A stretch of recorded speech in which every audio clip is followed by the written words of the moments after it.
Oke, halo teman-teman, saya Hamdil Lukmanul Hakim dengan NPM 235009089. Saya dari kelas C mata kuliah Budidaya Perairan. Halo, perkenalkan, saya Hedi Nur Hakim dengan NPM 235009072. Halo, perkenalkan nama saya Raka Wijaya dengan NPM 235009082. Perkenalkan, nama saya Kiki Maulana dengan NPM 235009095. Halo, perkenalkan nama saya Aulianiti Utami dengan NPM 235009084. Halo, perkenalkan saya Alicia Pekerja Islah dengan NPM 23500091132. Sebelumnya perkenalkan saya Rina Cahyani dengan NPM 235009148. Halo, perkenalkan nama saya Indri Hairunisa Nur Akbar dengan NPM 235009096.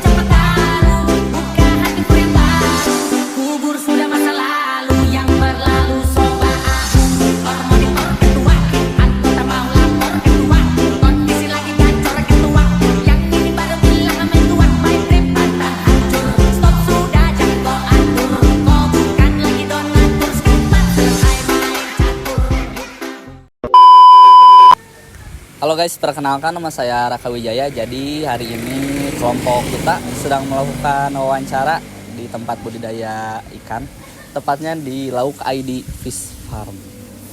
Jadi hari ini itu hari Senin tanggal 27 Oktober 2025. Yuk intip guys.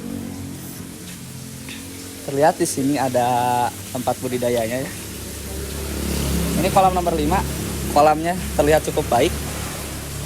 Ini juga, ini tuh kalau tidak salah ikan nila ya teman-teman. Dan ini juga, tuh kameramen lihat di sini. Lihat.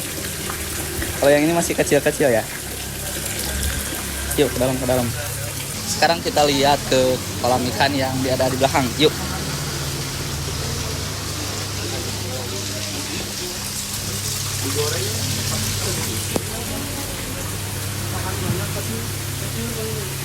Guys, jadi terlihat ya ini begitu luas dan kita lihat secara lebih dekat.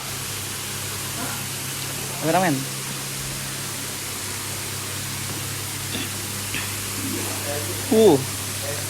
Ikannya ini belum cukup besar ya teman-teman. Ini ikan. Sekarang kita bagian ngasih makan di kolam ikan yang ada di bawah ya guys. Yuk kita lihat 1, 2, 3. Ikannya sangat kelaparan teman-teman. Seru sekali ya. Sekarang bagian teman saya yang akan lemparkan pakannya.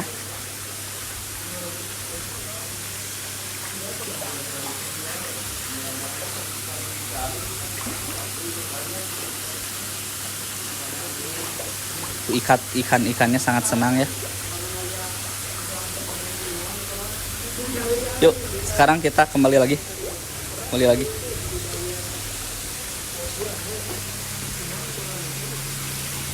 Sekarang kita lihat teman-teman kita yang lagi ngasih pakan ikan. Yuk intip teman-teman. Yuk lihat kameramen di sini. Lihat. Tunjukin ikannya. Bagus ya, ini kualitas ikannya sangat bagus. Yuk, jadi sekarang kita yang ngasih makan. Kita buka head. Kita lihat 1, 2, 3. terbaik, ikan terbaik guys.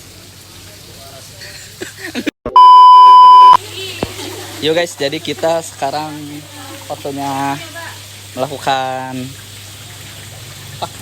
Beri makan ikan. memberi makan ikan. Coba Head. Lihat, kameramen lihat ke sini. Ikannya sangat kelaparan ya guys. Ini perlu. Terlihat ini emang lagi jadwalnya dipakan ya. Jadi ikan itu langsung memakan pelet yang kita tabur. Jadi kita akan berkenalan bersama pemiliknya langsung ya.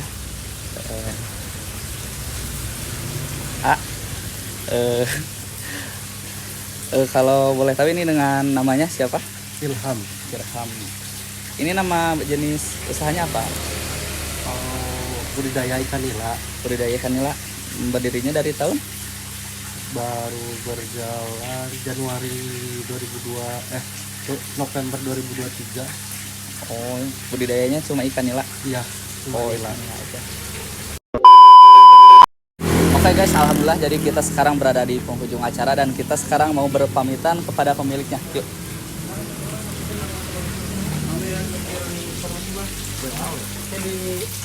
Terima kasih ya. Yuk guys, waktunya kita pulang.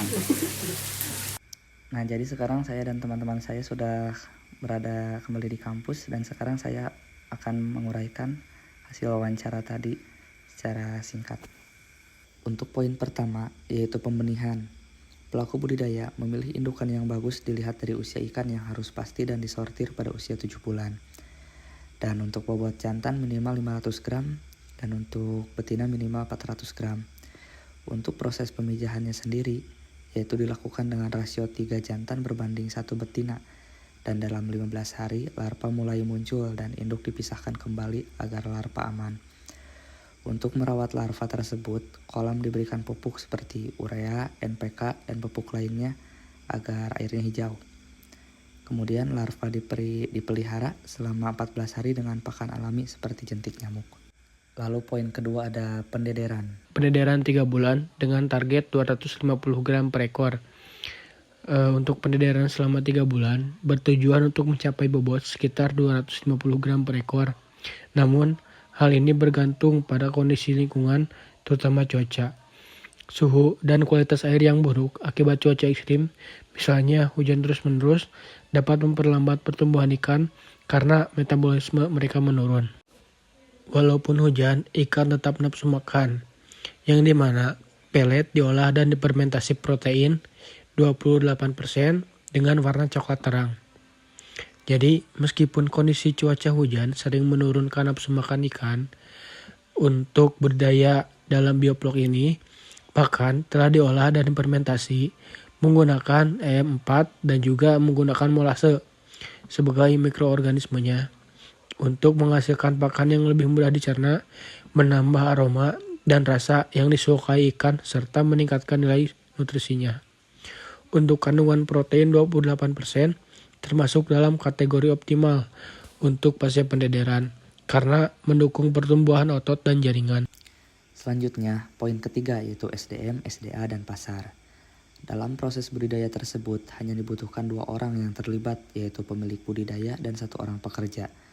Untuk latar belakang tempat budidaya ini, awalnya pemilik sudah melakukannya di daerah Jawa Timur, lalu pindah ke Tasikmalaya karena satu dan lain hal.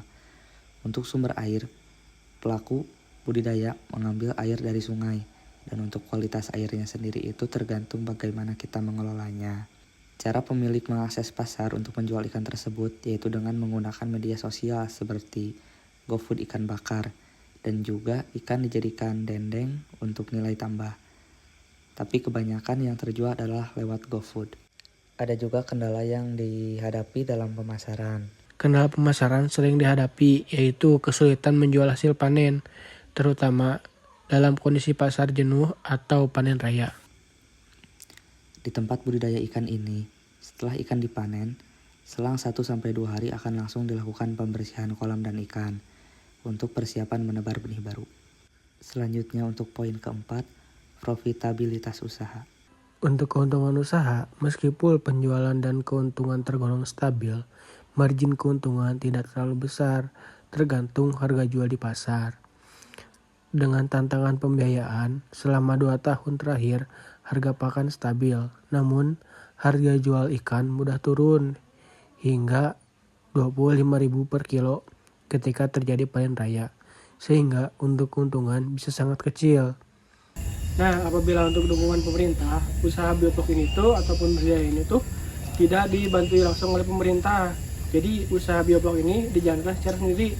Ya meskipun sebenarnya ada program yang bisa diakses untuk mendapatkan pendanaan. Nah, cukup sekian teman-teman. Terima kasih yang sudah menonton video dokumentasi kelompok kami.